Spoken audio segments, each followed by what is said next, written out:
Ladies and gentlemen, this is your host, Neil Carney with Split Peak Soup Podcast. And I'm super thrilled to have a good friend of mine and a legendary human in the name of Claudio Morales here on the show today. So, yeah, Claudio is just a really, really sweet guy who I met, probably at least more than 10 years ago, and just had the pleasure to see him around. And, I know a bit about his story, and I'm just thrilled to have him here. And so we can get into a bunch of cool topics and stuff. So how are you doing today, Claudio? Doing good. Stoked to be here. Just absolutely, yeah, happy to do this. Totally. Um, and let's just kind of start, from the beginning. You're from Chile, and what part of Chile are you from? And how long did you spend in Chile before you came to the States? Yeah, so I was born in Santiago, and the capital, the biggest city in Chile. And I was fortunate enough that I have family in Algarrobo, which is a coastal town nearby Santiago. So I spent a big part of my childhood there. And yeah, that's where I fell in love with the ocean. And I lived in Chile until I was 14. Okay, great. And I've heard certain places in Chile are kind of comparable, at least on the coast, to Santa Cruz. Do you see those types of connections from your time being here as well? Totally.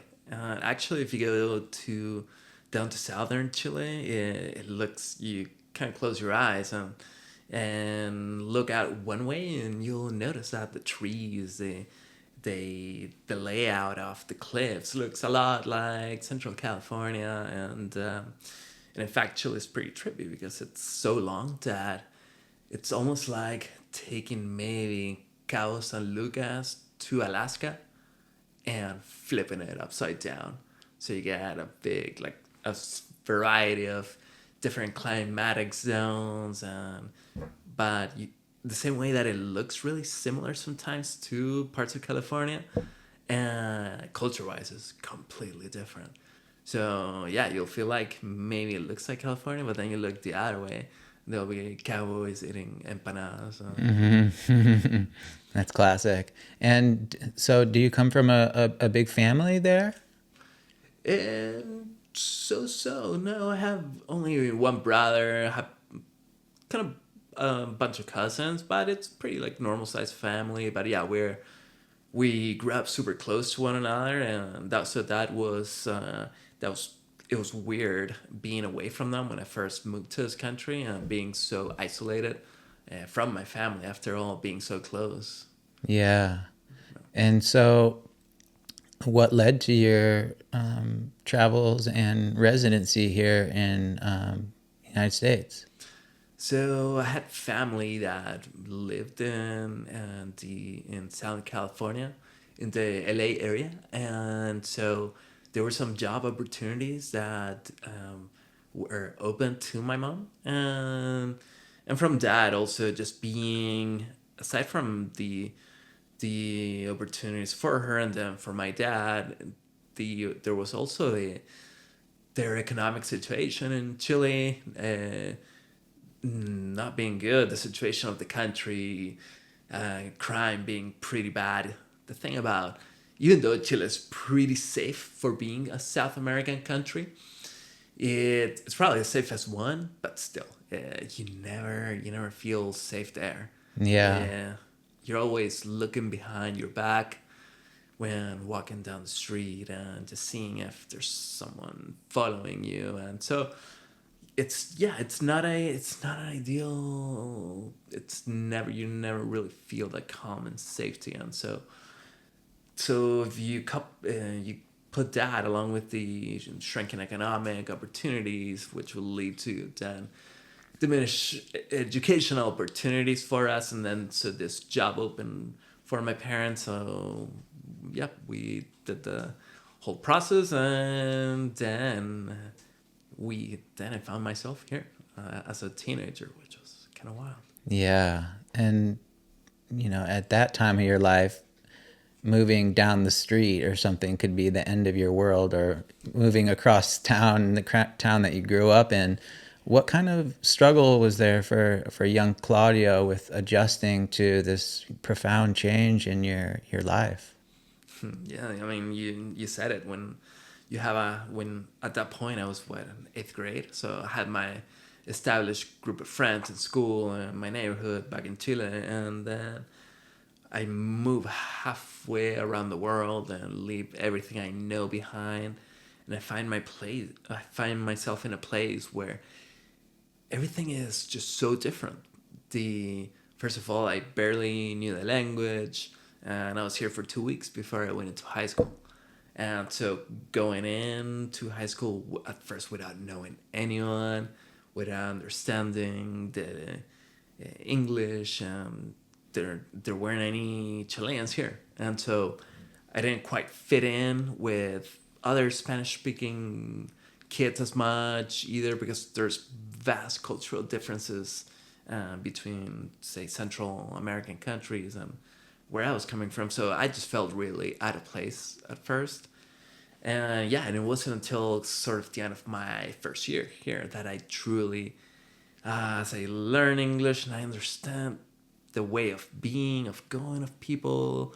It's hard to explain how it is, but it's just different social norms and the warmth aspect. It's really difficult to explain, but it took a lot of adjustment. And it was a pretty difficult period. Missing my friends, missing my girlfriend back home, well, my ex at the point, just missing the food, the way that people talk, the humor. I don't know, the first year is super difficult. But once you get over that hump, and you start meeting rad people, you start echando raíces, throwing roots. Yeah. And then yeah, it becomes your home, and then you start, yeah, and then you get that more love for where you are. Yeah. Was there any like resentment to your parents for making that choice to uproot you? Or were you understanding of the reasons that compelled that decision? I think I was pretty understanding, and I just missed it at first, and it took some time to get acculturated and get used to the way of being. But for the most part, I understood. I missed it. I missed it a ton at first, and but with time, it became a lot easier. Yeah, you're a pretty chill dude. I mean, I couldn't. It would seem natural that could come up, but that just shows some resiliency and maybe maturity at a young age to frame it that way. So I think I understood how bad the situation was back there. yeah, That I also knew for how difficult it was. I also knew that there was no spikes on our fences. Like it wasn't we didn't have to triple lock our doors. We didn't need a ferocious German Shepherd guarding our house to feel safe. So there's those trade-offs. yeah. What about like excitement about moving to America? Because I'm sure when you haven't been here, or maybe you had visited, but Hollywood and all the kind of stereotypes about the American dream. Was there some appeal, or and with that being said, was there any kind of shock at maybe if it didn't line up with what you had imagined? I didn't remember this until you brought it up. But when when my parents first told me about their plans of moving here, I was pretty resistant and resentful about it while I was back there. And the way my mom tricked me is that, oh yeah, you see, this is a spot in the map where we're gonna live. And I was like, I don't know, 13 or something. Just like, see, Malibu. And I was like, Malibu. I know something. Oh, okay, so I'll have like a sick little right point right in front of my house. So I was pretty stoked about that. And then when we moved, I found out that we were nowhere near that at all. Yeah, that's pretty classic. And so, yeah, kind of what other things besides, surfing, and you learned to surf in Chile, right? Mm-hmm. And when you were able to get to the beach, what kind of zones would you surf here in California or close to your home? Yeah, so my family first moved to the San Fernando Valley and the LA area, and yeah, so I would initially surf down in uh, Tobanga Point, Malu. There's Zuma Beach was one of my favorite spots down there because being goofy foot, it's a it's pretty fun beach break. It's pretty heavy too. Yeah, the south well just wrap around Point Doom and just rifles down the beach. So yeah, that whole North LA county area was really fun. Yeah, forgot the question. Yeah, just basically where you surfed and stuff, and yeah. So at some point, and I haven't really talked to you about this deeply, but you were a teenager when you were injured, right? Towards the end of your teens. I was 23 when I got Okay. injured. Yeah. And where were you at in your life when that all occurred? Yeah, so I was going to school at Chico State when that happened, and I actually went to Chico because I wanted to get out of Southern California, and I never felt like I fit down, especially in LA, and so I had the opportunity to, yeah, to get out there, and yeah, I was in my final year at Chico State. I actually had already finished all of my school, and it was the day before my graduation that the accident happened. Oh, Actually. wow. Crazy. Yeah. And walk us through what happened on that day. Definitely. So my Chico State was kind of a wild time for me. There's a lot of partying. It was super fun. It was just for being. It's kind of like Disneyland for college students, and I was fully enjoying that lifestyle back then. And the tradition is kind of stay up all night before, partying all night before my graduation, and that's what we were doing. And my friends surprised me, and my brother, they all drove up. My cousin flew in from Chile, so it was a big surprise. We're just going all night, and towards the end of the night, it was like 9 a.m. At that point, I was just kind of sober, and yeah, a buddy of mine offered to give me a ride, and it just, and so we ended up, yeah, he ended up just driving erratically, and and at one point took a turn too fast and slammed into one of those light poles. Yeah. And yeah, just completely broke it. And so yeah, at that point I was riding in the bed of a truck and with my brother and a couple of other friends, and we just slammed into the cabin. And since I was laying down, I went sort of head first into it and snapped my neck. Yeah. Wow. And the other people in the car, were there other serious injuries as well? No, thankfully I was the only one. Yeah. Especially because my brother and friends were there. So yeah, I was some minor injuries, but yeah, I was the only one that was seriously hurt on that day. And what's your first memory of, the aftermath of that impact? Yeah, I remember that I couldn't breathe. I couldn't talk. I was fully paralyzed at that point. And I just remember looking up and just someone came up and just said some things to me, put their hand on my head and just told me I was going to be okay, and said like something wild, like, Jesus is with you. And then I felt some peace, and kind of an interesting story. And then I saw a friend that was with me that day, and I told him, like, I felt so much peace after that person just came and said that. And he was like, dude, there was no one there. Whoa. Yeah. Wow.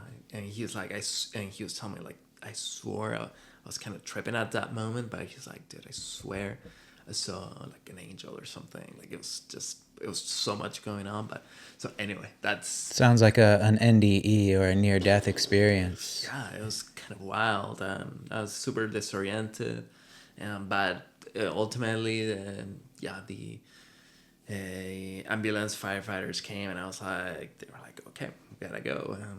I was like, dude, I gotta go to graduation. And he was like, and sorry, buddy, Yeah. not gonna happen today. Right. And so yeah, then I was in the hospital and the ICU, and I got I got should skip a name in English, but so I basically had to be put on a coma for 10 days. Right. So I was and my life was kind of hanging by a thread at that point, and yeah, my lungs almost collapsed. I had to put a tracheotomy here. So that was interesting. I was just fully paralyzed for a good while, and the first month just on. It's interesting looking back because I was just on morphine, just kind of just fully blissfully numb in that moment, so it wasn't as bad in that way, but yeah, and then after about a month I started getting some movement back, and I remember the first time I was able to like scratch my nose. It was just fucking miraculous. And slowly it's things that you oftentimes like would take for granted, and just when your nose itches and you're for a month like barely slowly lifting up your arms, and you're doing all these little exercises each day to strengthen, and then you're able to like pick your nose and Yeah. it's the happiest, simplest pleasures just make it just make your day. Yeah. Wow. And so, there you mentioned being on the cocktail of drugs and the kind of bliss that it's maybe a weird way to put it, but just the numbing that occurs then. Can you kind of run me through when the reality of what had happened started to sink in, and and how much pain were you in as well? Yeah, it's interesting because I was let's see, I left the hospital a couple of months after, and at that point I remember regaining. I was very weak still, but I was able to move kind of both arms. I was kind of able to push my wheelchair a little bit. And yeah, it was a ton of back pain. And that's when they would give me oxys. And at that point in my life, I was really into partying and stuff. So I was like, absolutely, I'll take them. And so in a weird way, that first year wasn't as bad, because I left the hospital, and that's when I ended up moving to Santa Cruz as well, because my being back home, or where my mom was living at that point, where my parents were living back in LA when I was at Chico State. They were living in LA, and my mom had this house by the hills, lived in a house which had a bunch of set of stairs, and there was no way I could live back home with them in that house. So we ended up just I told my mom, I was like, I gotta live with you for a while, and so but if I live back in LA, I'm gonna be super depressed. And she's like, okay, where do you want to live? I told her Santa Cruz. Wow. I've been coming, as I was telling you earlier, this is where I would come surf when I was going to Chico State, so I spent a bunch of time back here, and I fell in love with this place since I first came. So yeah, I just moved to Santa Cruz, and there's a lot of novelty to it. I was slowly regaining a bit of strength, and yeah, there's a bit of novelty in that first year that made it that so that it wasn't as hard. Plus, all the drugs just make it so when you're in Oxys all day and you're just exploring a new town and just having your friends push you down skate ramps and things is not as bad. Right. But it's not until say like maybe a year and a half after that the novelty wears off. Then this is the really just pervasive thing about all those drugs is that at first it's super fun and you're numb in this weird a orgasmic blissful state, and then they just kind of stop functioning like that, and the pain becomes more present, and you need more to chase that same high. And so I was doing that, and while at the same time noticing that my that the life that I had envisioned wasn't going to happen.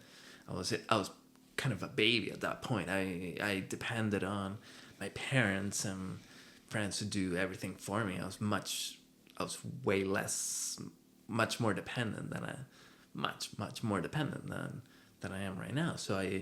And that's when it really hit me. And of course, as the drugs start to wear off, as that numbing starts to wear off, then that's when the depression starts to sink in, and that reality of like shit, I had envisioned this lifestyle for myself, and I had a one-way ticket to Maui already bought. I was going to move there and just buy a van and surf after college, and that wasn't happening. I wasn't able. I saw my friends kind of getting jobs and doing the usual thing in early 20s person does, and I was just being held back. And on top of that, I was living a couple blocks away from the beach, but there and then I would wake up and hear just boom, bombs detonating, and I would just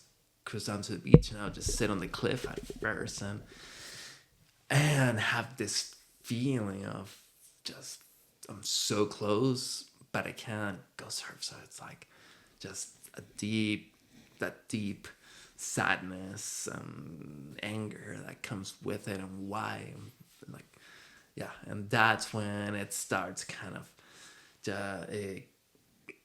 feeding back onto itself and just keep going down and down on that loop. And yeah, and the depression just keeps on sinking deeper and deeper at that point.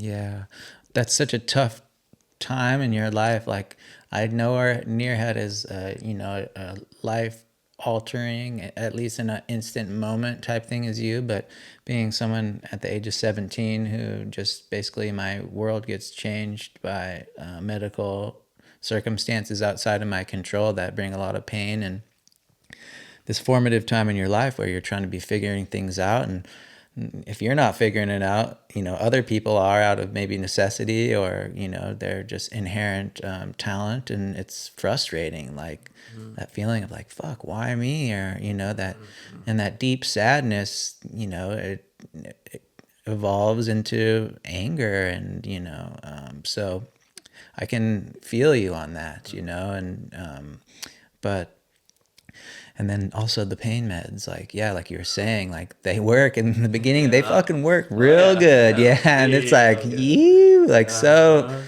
good. And then, after a while you're like, okay, back to the doctor, and fuck, I think I need more, doc. And they're like, oh, at that point they're like, what do you need? Fucking. And then, and then it's like, oh, okay, well, now I can't take a dump without freaking, taking like a laxative or something. And so it really you start to reconsider. And then also there's a thing with the pain meds where it's actually, I don't know the exact term for it, but it's like the pain meds increase sensitivity to your pain. Like it makes the pain worse. Yeah.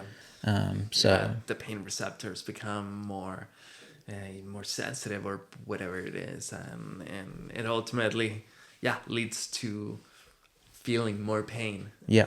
Like you said, there's all kinds of side effects that you ultimately end up feeling, and there is this point, there's almost this curve where initially you're just riding high. You're just like in that scene in Pulp Fiction when John Travolta's character just yeah, he's driving the car, just loaded, just full bliss. Exactly, it's just like that. You're just riding on this cloud, and then, but then the pain, the bliss, all of that starts to gradually decrease, and all of the other side effects start increasing, and your tolerance starts increasing.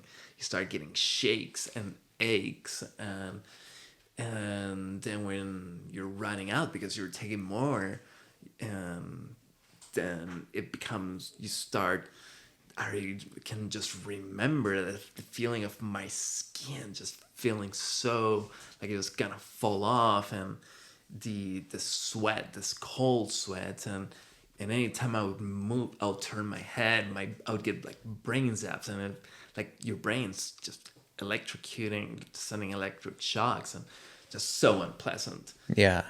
I remember at one point I was at a post office, and there was a guy in front of me at the line, and I could just sense that he was exactly where I was, just withdrawing from opiates. Just I could just sense him, and but he was like in his mid 50s or whatever.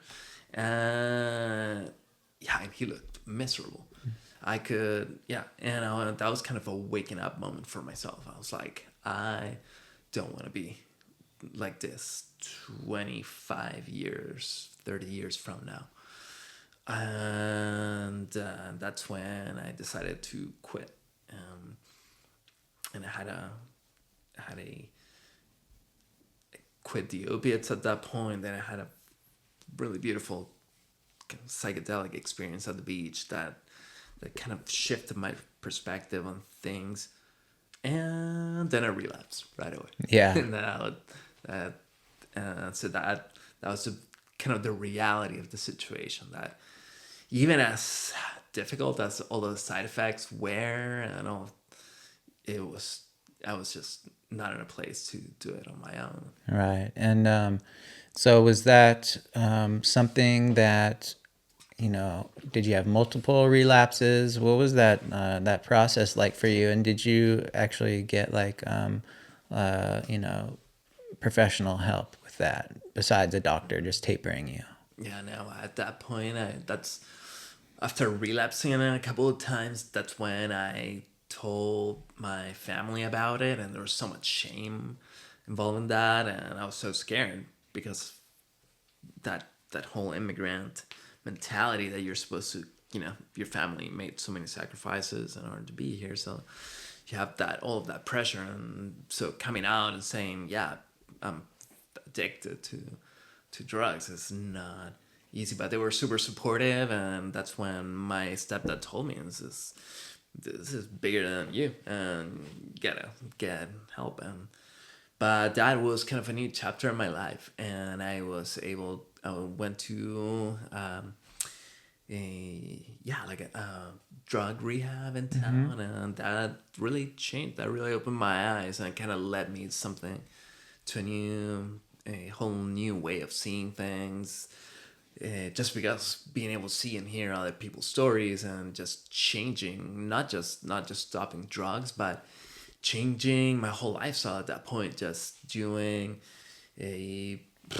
everything from eating healthier, and that's when I really dedicated myself to the pool training, and really focused on my physical rehab, and mental and emotional, and in every spiritual way from every angle. And ultimately, that's what led me to realizing that this is something that I could do professionally. I noticed myself kind of co-facilitating the groups and being able to just be with people in that the rehab. So that kind of oriented me to say like, okay, I can have a good work and something like this. It's something that calls to me, and I can be there for other people in that similar situation. So yeah, it opened the path for that in a professional sense, and it also, I dedicated myself to spend lots of time every morning, hours in the gym, and then doing pool therapy. And after the pool therapy, I would just do different breath hold techniques, and my dad was supporting me at that point, and he would just kind of keep me underwater and just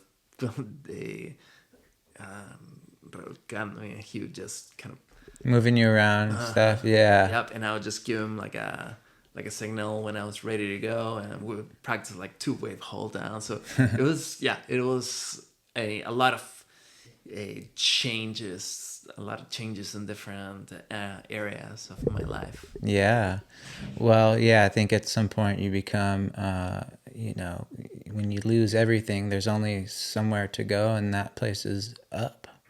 And I think that leads me into, around the first time that I met you, I was just cruising down Pleasure Point one day, and I ran into a friend of mine, Maria, and she's like, hey, I got my friend today, and we're trying to get him in the water his first time back, like after his injury. And she's like, do you think you could help me out? And, at that time I was having a lot of pain in my body, but I was feeling well enough that day to do something and to help a brother out. And yeah, that's how we met. And I actually feel so blessed, dude, because I got to ride your first wave with you back at 38 there. We paddled out on a big old board, and we went doubles, and we were just cruising prone on the board, but we got this wave, and like it was like this stretched out like a little wall. It was like knee-high wave at 38th, but like it kept going. And like I just remember, dude, the joy that you were just so stoked. And like, yeah, like I think that was such a magical thing for me to be a part of, and so you got back out in the water. Mm-hmm. That was the first time, actually. Yeah. That was my first time back in the water. Yeah. After my accident. Right. I remember that day so vividly because there's no words to describe at that point what it feels like to be able to ride a wave again after such a life-changing injury.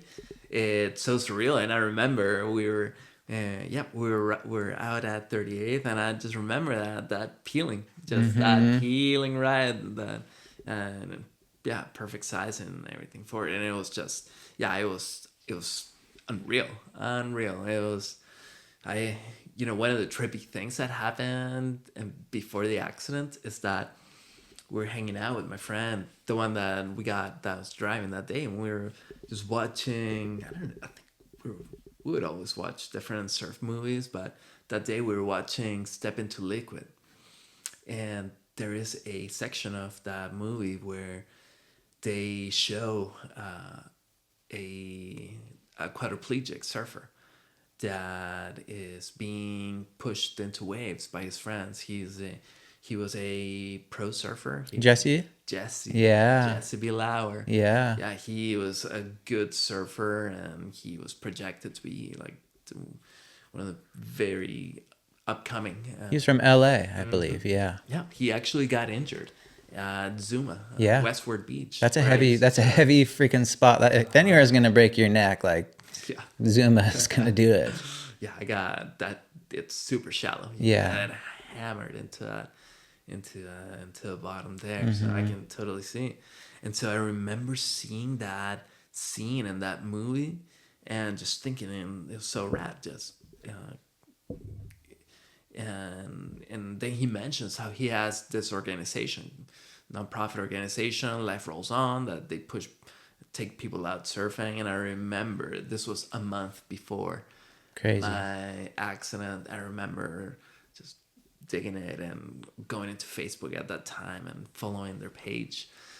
And so a month later, there I was, and my girlfriend at the time got some gear for me from them, and with all the shirts and stuff came a picture of Jesse surfing at Cloudbreak or restaurants. But it was just this barreling left, and so I remember I grabbed that little picture and I put it on the wall of the hospital. Yeah. And so as I was recovering, as I would just wake up every day, I would just see that picture of Jesse surfing in Fiji and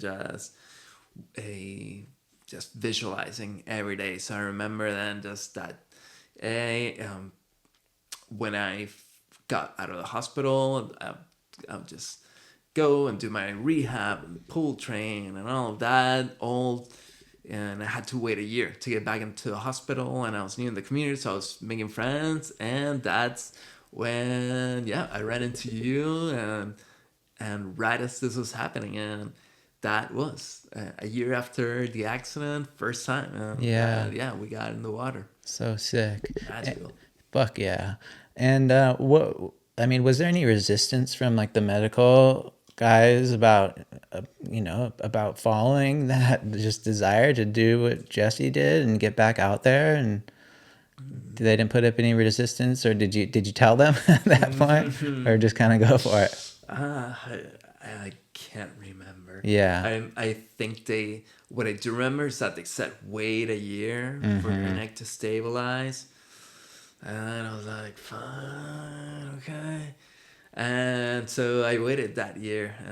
On the year mark, that's when I was like, fuck it, I'm sending it. And I need this to feel alive. Yeah. There's no way I will not. If it's even if I were to get contraindications to do it, it's still worth it. Yeah, definitely. And then so like moving forward from there, like we were talking about, the formative time in the life and feeling like life can pass you by, but you didn't just fucking, there might have been some low points and stuff, but you went back to college, and right, you got a degree in psychotherapy.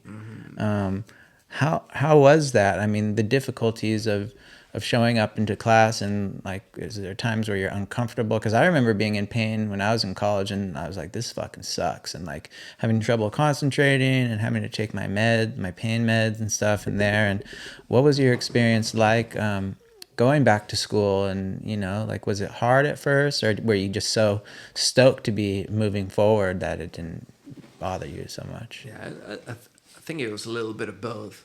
I'd been working in a rehab facility as a counselor for about a year or two at that point. And it's something interesting because as I was focusing my attention elsewhere, especially on people, it would draw away the awareness from the pain itself. And so it's kind of interesting how that works. And I was so stoked to be doing that. I absolutely loved it. I've been fascinated with psychology for a long time, and so to be able to have the opportunity go and get my master's on that, and especially at the school that I went to that integrates a spirituality with it and somatics, and from a pretty grounded place, I would say too. It's not kind of like that like woo woo fairy. Very spirituality. So it was just rad learning about that, and also doing the inner work that they require as part of the program. You gotta kind of like learn your shit. Yeah. You want to be able to support others. So it was fun learning about myself and the good and not so good things. Yeah. And well, that's true, in a real way, that is the healer's path. So many of us who get into healing and holding space for other people, we learn from our own kind of bullshit that we go through, and so it gives a real great perspective, and I'm sure that, lends a lot of, importance, or that really heavily influences your practice. And so just to kind of start, you started out working more or less with people with substance abuse, right? Mm-hmm. And you had some experience there yourself. And what was that like for you? And what was the biggest takeaway that you got from helping people dealing with those type of issues? Man, it was actually super fun working with them, because I work at a treatment where it was a lot of people that were coming from the streets or from jail or prison. So sometimes you would work with some pretty scary looking dudes with like tats in their face and swastikas or whatever. They were like the chillest people ever. But what I learned the most from there is that, man, we can be so quick to jump to judge people and say, why would anyone smoke meth or inject meth or do this and that? But then you learn about childhood trauma, and you learn about their backgrounds. And yeah, I mean, if your mom and dad were addicted to heroin and meth, and they would be nodding out in front of you, and also there was violence, and they would, hurt each other and hurt you oftentimes, and other people, while they were out, while people would come and abuse them. And then so there was, people learn to see the world in a completely different way. They don't know, they the behavior that was modeled to them by their parents, by their friends of their parents, by their whole environment, was a very dark one. And so that's what becomes normal to them. They don't know how to cope. They're 5 years old and they're already doing drugs sometimes, because that's what's normal, Right. because they find it around and they're in so much pain from what they go through. So then, yeah, it makes you really think about human nature and where all these people come from, and and there's a whole kind of emphasis on willpower, and a lot in the culture, and about, yeah, you got to take responsibility for your actions. And yeah, there's a point to that. And also, I have a lot of empathy for people who are in those situations, because it's all they have known for a long time, and they never had the guidance of the felt sense guidance, not the general school say no to drugs guidance. Or it's more of a, what is their environment, who their loving figures, what they observed as kids. And after that, it becomes more of a self-reinforcing feedback loop for a lot of those people, of a consequences getting more getting worse, and then falling into the penal system, and going to prison, going to jail, and then not having the opportunities to then get an education, and the resentment that grows for them from that. And it just compounding effects. And by the time they get to their, I don't know, 30s, and then they're like, oh shit, I'm sick and tired of using drugs. They have this laundry list of negative effects that this lifestyle has given them. So it's complex, and it gives me a lot of, yeah, it puts things into perspective, to have a deeper understanding of human nature and free will, the limitations thereof, and just how environment and upbringing and genetics can affect people. Yeah, and in a weird way, like, I'm, by no means kind of equating our situations completely, but maybe we came from like middle class families, fairly supportive, and we had this trauma that occurred in our lives. And like, what a blessing to have that support. And but then you go, well, these people who grow up in these cycles of abuse and poverty, genetically they might not have the processing power in their brain to be able to rationally problem solve in a responsible way. And so yeah, I think that circumstance is such a huge thing, and it was great, I think, for people like you to be able to see through the swastikas, see through the stigma about why would this person just like smoke meth all day and they're a piece of fucking shit. And like society has a way of dehumanizing and marginalizing these people without like really coming to terms with the complexity of the environmental and situational things that led them to this place in their life. So I think And yeah, and it makes me have a lot more respect for the ones that are trying to make those changes, because oftentimes that's what happens when they go back into society. They're not accepted, and they're rejected from jobs for having that prison look and attitude and everything that's led to them.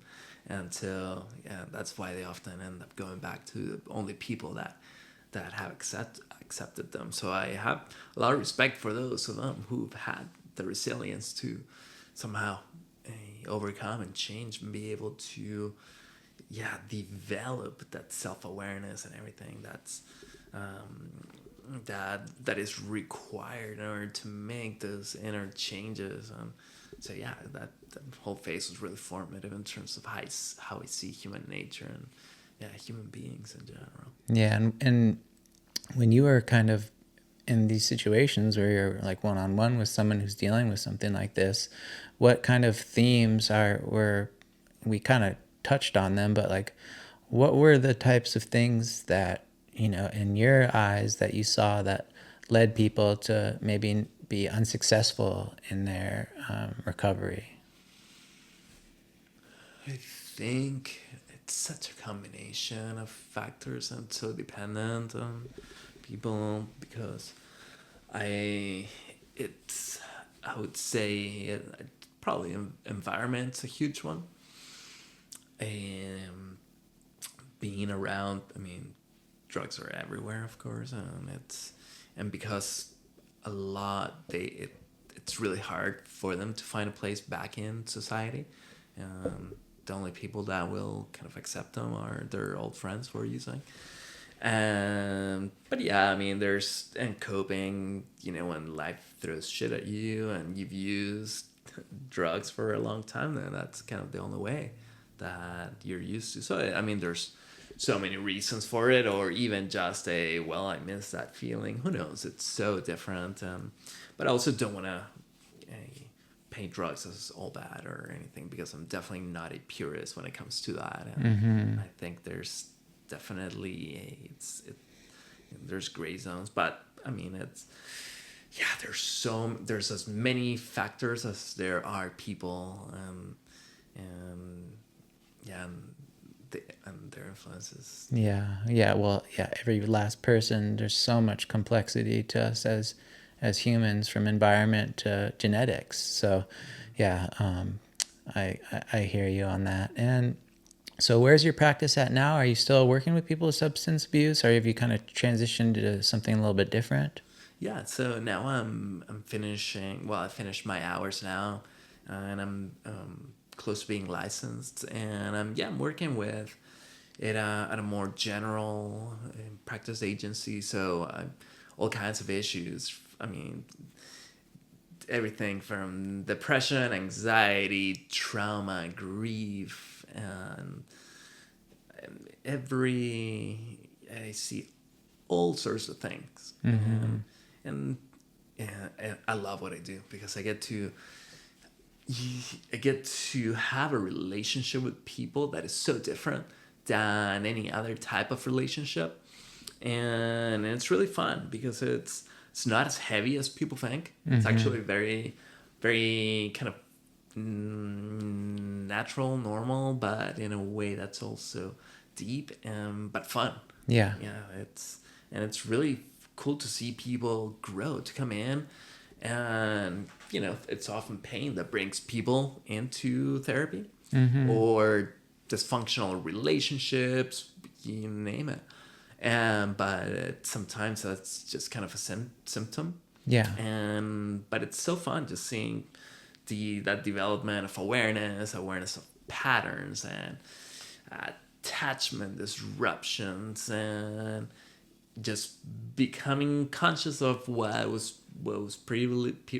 previously beneath the surface of awareness. And yeah, just seeing people getting to know themselves better, and seeing things from different perspectives, and make changes in their lives, and overcome obstacles, and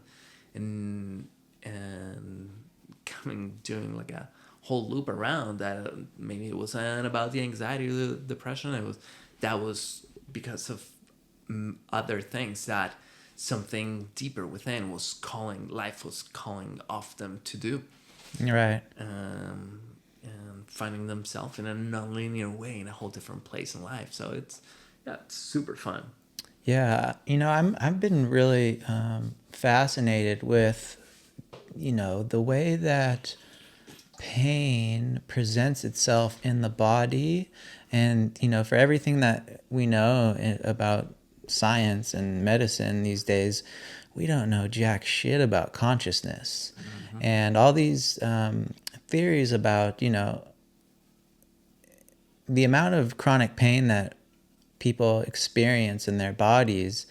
From an evolutionary standpoint, it doesn't really make sense. We've evolved for so many millions of years to have sturdy backs and spines, and all these robust health, and they're just finding that chronic pain, the epidemic, especially in the back, it's just getting worse and worse. The rates are getting so much higher, and I almost feel like there's a deep somatic pain relationship, where I'm actually started reading this book called The Body Keeps the Score.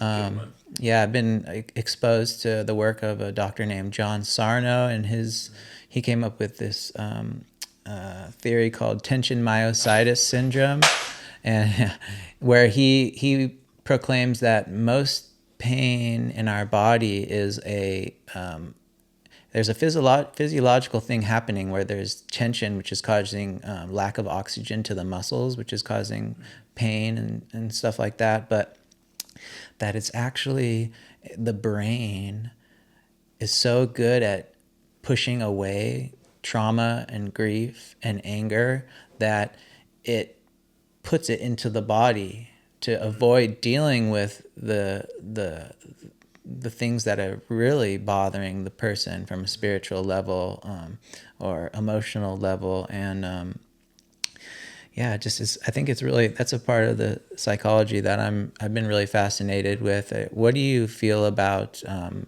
somatic, the mind-body syndrome? Ooh, it's fascinating, because if you think about it, everything occurs in the mind or through the mind. Even if it's pain in the leg, we perceive it, and there's a difference. I would say qualitative difference between sort of the brain, the physical body, and the mind. It's completely two different sort of epistemic domains, but whatever. So yeah, we perceive everything through that, and it's fascinating how changes in consciousness, in perspective, and the brain can only hold so much. And so based on that, we can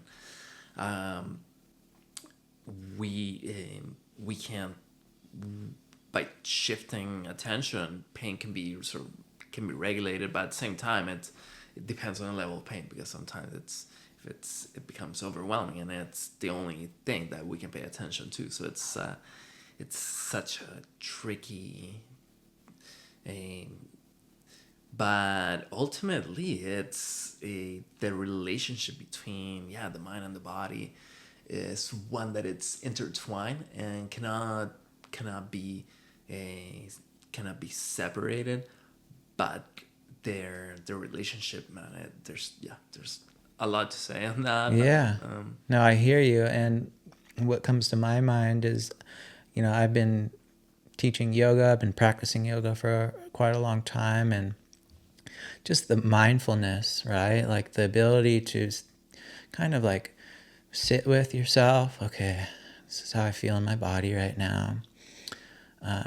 These are sensations. Can I divorce my thought process, or can I divorce myself from the thought process where I'm attaching meaning and a story to my pain, and that gives it power in a sense by giving it personifies the pain as some kind of outside actor who's invaded your life. And so, okay, I'm sitting with my pain, this is how I feel.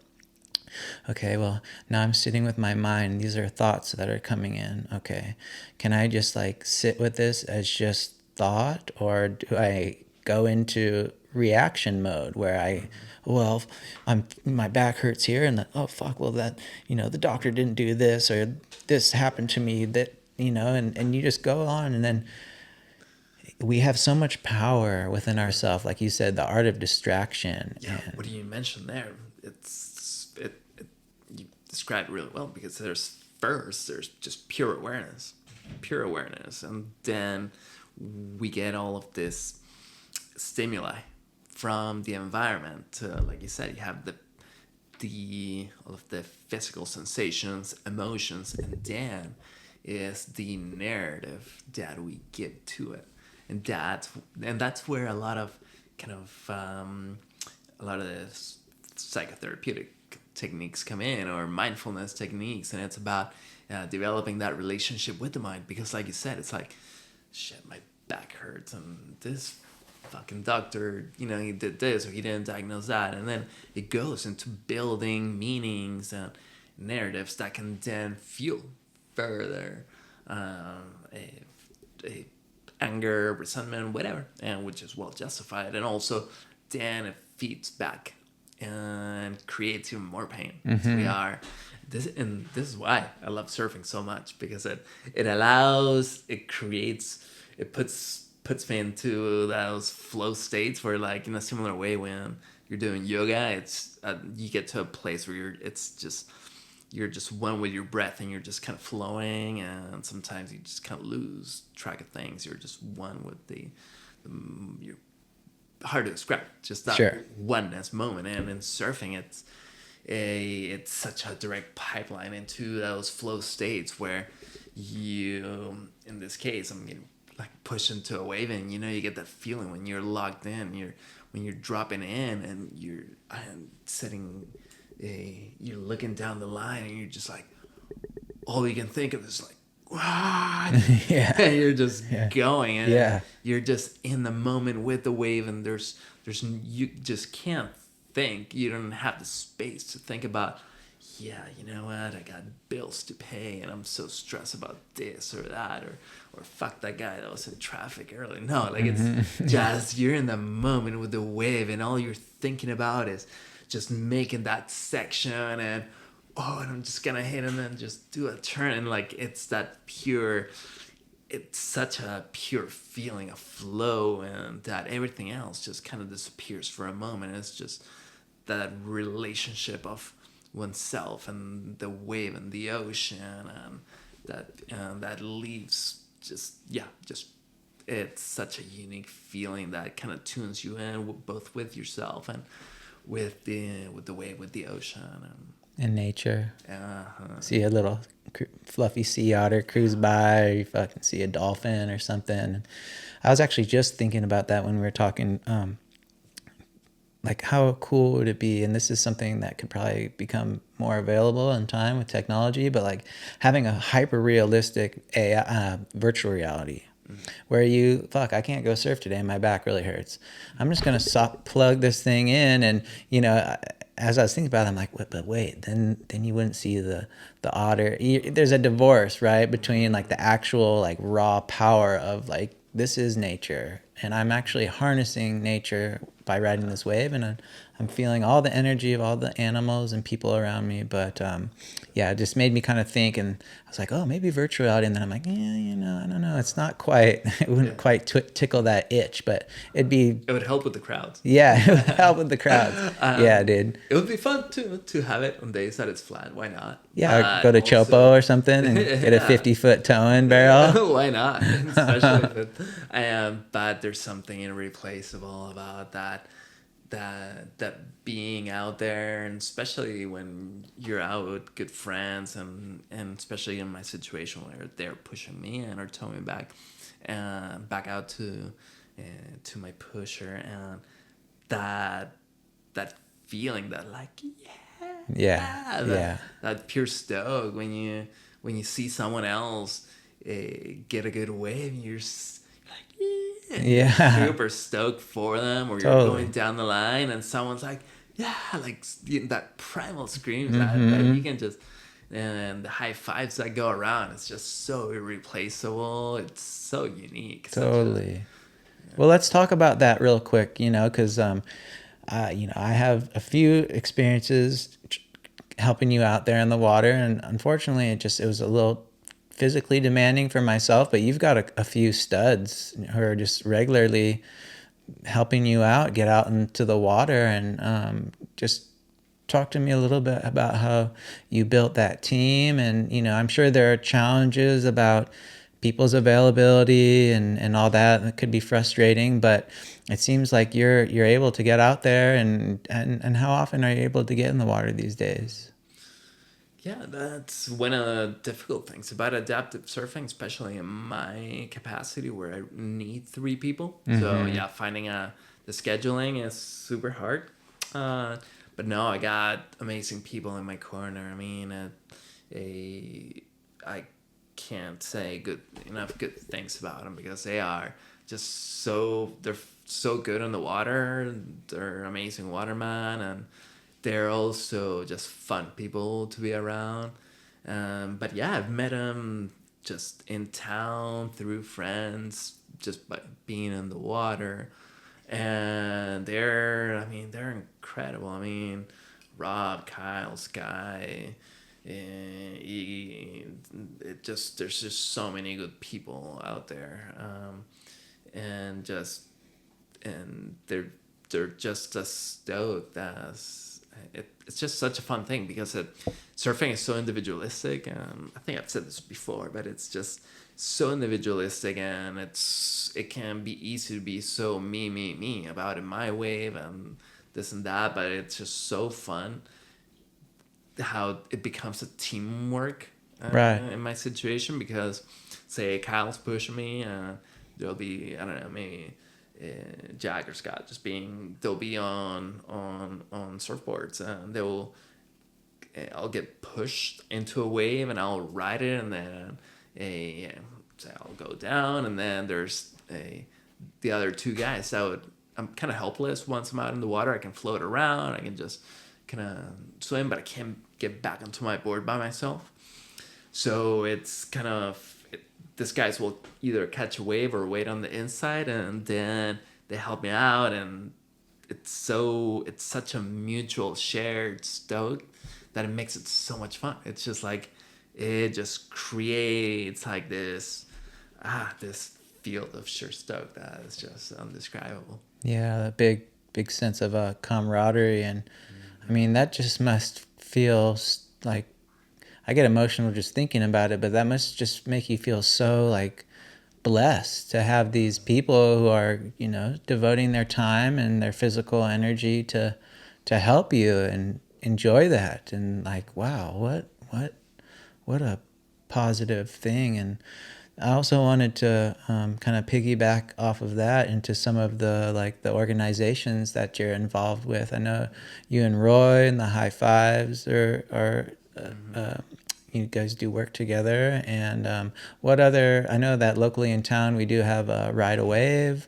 I don't know if that's more geared towards children. Yeah, I think so. Yeah, but there's, for as selfish as surfers can be, there's a whole lot of fucking really beautiful people doing God's work to help people enjoy that experience. Absolutely, absolutely. There's some very cool, and there's so many good people involved in that.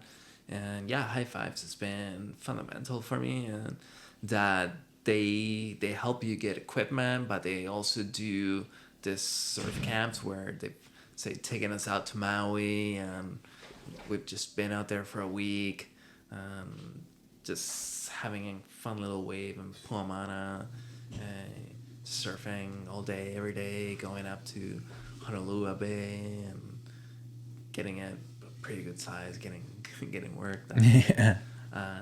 So yeah, no, but it provides a community for other. Most of the people in high fives have been before their accident. They were either mountain bikers, surfers, a whatever. How do you say, skydivers, and most of them got injured either through sport or through other life circumstances. So it's really not only is it fun to be around, just motivated, stoked, rad people like that, but it creates that sense of shared. We all went through something heavy, traumatic, life-changing that could easily put us in a place where we don't want to ever go outside or do anything again. But we're all in a place where, like, yeah, fuck that, we're gonna go and ride and just push the limits of our respective sports, and we also kind of support each other through all the little challenges that a life with a spinal cord involves. And so we kind of all support one another through that, and the camaraderie, and also just with different tips and boards or bikes, or the guys that are more bike oriented, they give me like, hey, approach the berm at this angle, and same thing for surfing. We kind of yeah, it's just so fun pushing each other. And the thing about adaptive sports is that it's relatively new, so the sky's the limit at this point. We are at the leading edge, and we all have this desire to just push the limits of what's possible in adaptive sports. That's so cool. And you've been competing as well. Talk to me about how you got involved in the adaptive surf competitions. Actually, my first competition, I went down with a few Santa Cruz guys, and we just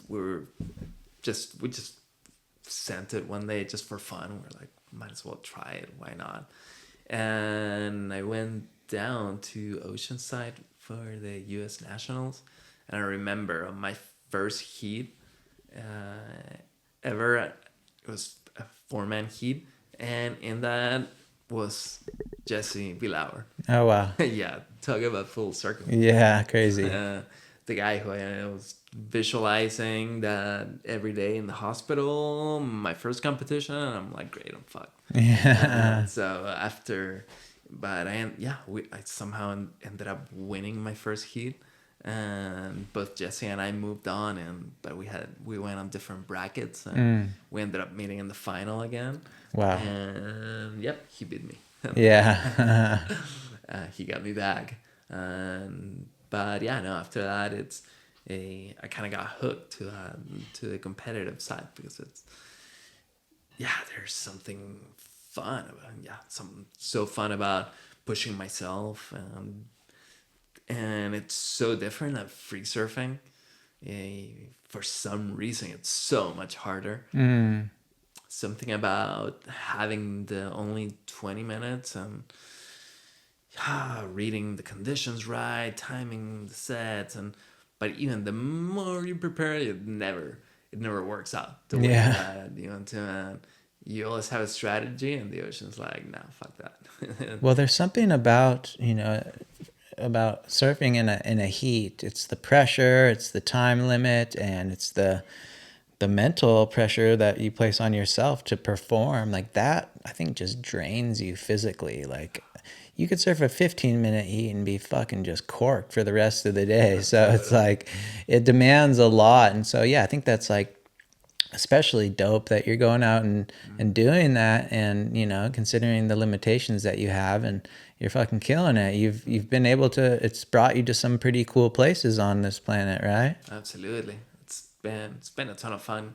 And yeah, I went to the adaptive professionals, whatever it's called, the tour. And yeah, they've done Australia, Costa Rica, South Shore, Oahu, and Southern California. So I've gotten to travel to some incredible places and meet rad people from all over the world. One of my favorite things about the competitions is seeing the Japanese guys, the South American guys, the ones from all over Europe, and that they're all traveling to the different comps, and so getting to see them every few months is it's always fun, just catching up and just hanging out throughout the whole comp with them. It's always just always getting into fun situations and seeing other countries and being in other places with them. It's just it's all time. You got lifelong friends all around the world. Yep, got places to stay. All over the world. Yeah. Well, surfing is a tribe, and then if you go down into that, smaller little nucleus of adaptive surfers, it's becomes an even smaller tribe. And I think that's a beautiful thing. And so, have you got to get to know Jesse through all this? Yeah. We're pretty good friends. It's always fun also seeing him too, because he's kind of like the grandfather of this. He's like the Kelly of adaptive surfing. And he's the one. He's the guy to beat.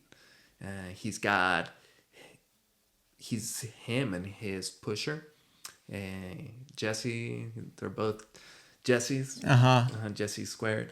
They got really good ocean lecture, and so he's always.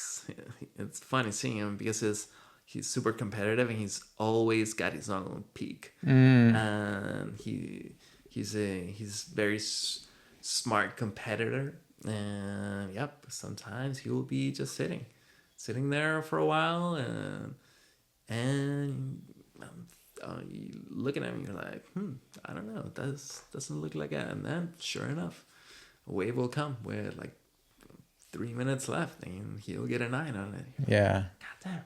He's got the Slater magic or something. Exactly. The ocean knows his energy. And just one thing that I was kind of curious about is, like, does it get scary sometimes when you wipe out? Like, what's the worst case scenario? Because you're able, you got your jacket, your life vest on, and you're able to kind of right yourself at least, But have you had some experiences where there's maybe another surfer who couldn't control their board, or like risky kind of moments?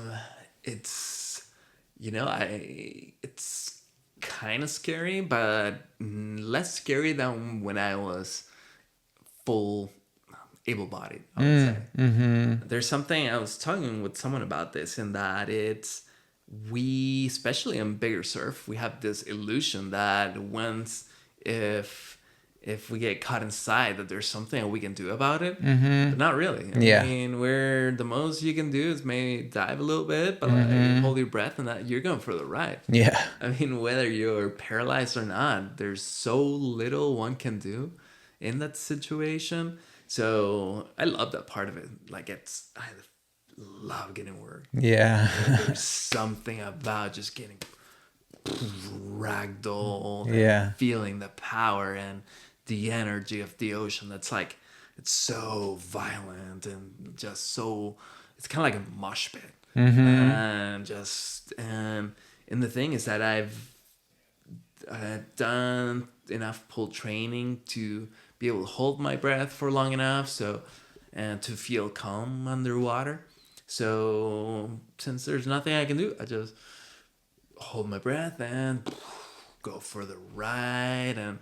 And there's something liberating, since I'm in a chair most of the day, Right. about just getting absolutely ragdolled and doing yoga poses that never possible. That training with your dad in the pool was coming back into to play there.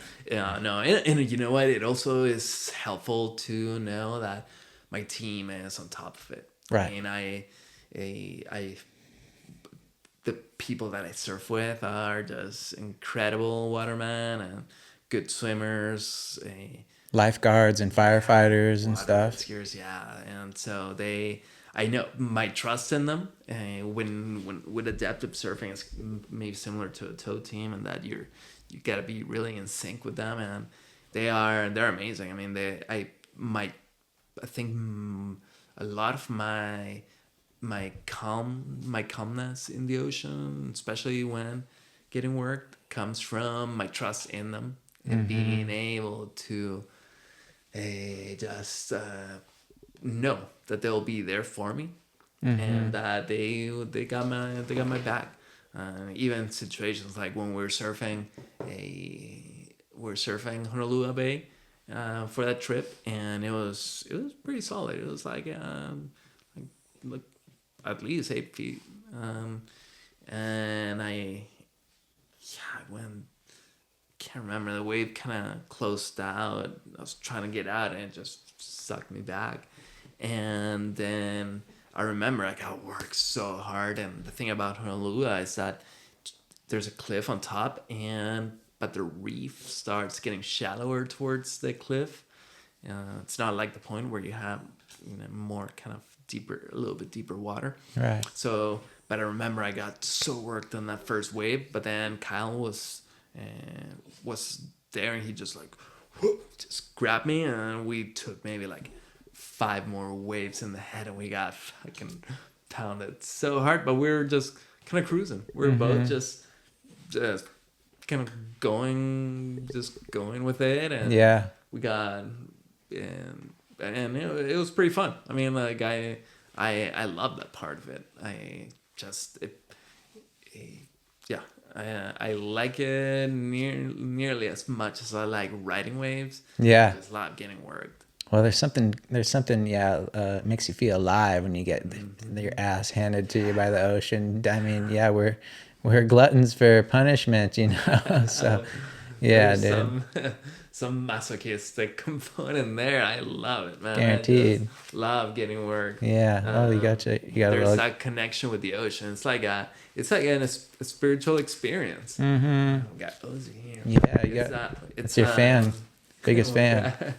There's something about just surrendering and letting go. And, just you're at the mercy of the ocean, and there's like a deeper connection with that, and the ocean's almost like, okay, you wanna play? Okay, you gotta. Here you go. Yeah, you get what you asked for. Yeah. And so, what are your plans for the future? Just continue to compete, travel, and just kind of sink into this profession that you've made for yourself, right? Yeah, definitely. I want to continue traveling next year as much as I can. And I got a few trips lined up, and so I want to be able to, if possible, work virtually and see as many parts of the world, and surf as many waves as I can. Just to surf, I just love big waves. I mean, big-ish. Sure. But yeah, just surf as big waves as I can, within what's possible within my situation, and just continue pushing the limits. I just love surfing so much, and just being in the ocean is what makes me feel happy, complete, alive. Just full stoke. So that's just want to continue doing that as much as I can. Mm-hmm.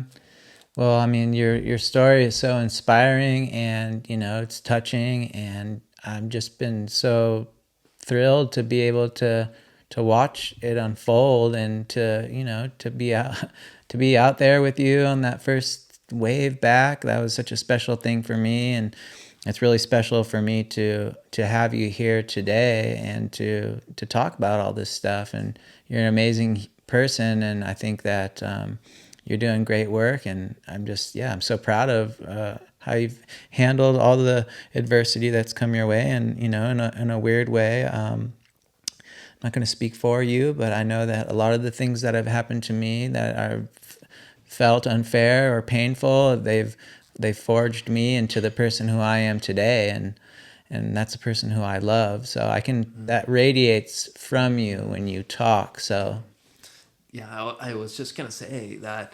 Yeah, my what happened to me is really visible because of the chair, but yeah, there's something relatable, because like you said, things happen that completely change our lives, and there's something that put about it that puts things into perspective, and the resilience that comes from it, and the appreciation for life that we get to see. So no, super fun to chat always about that. yeah.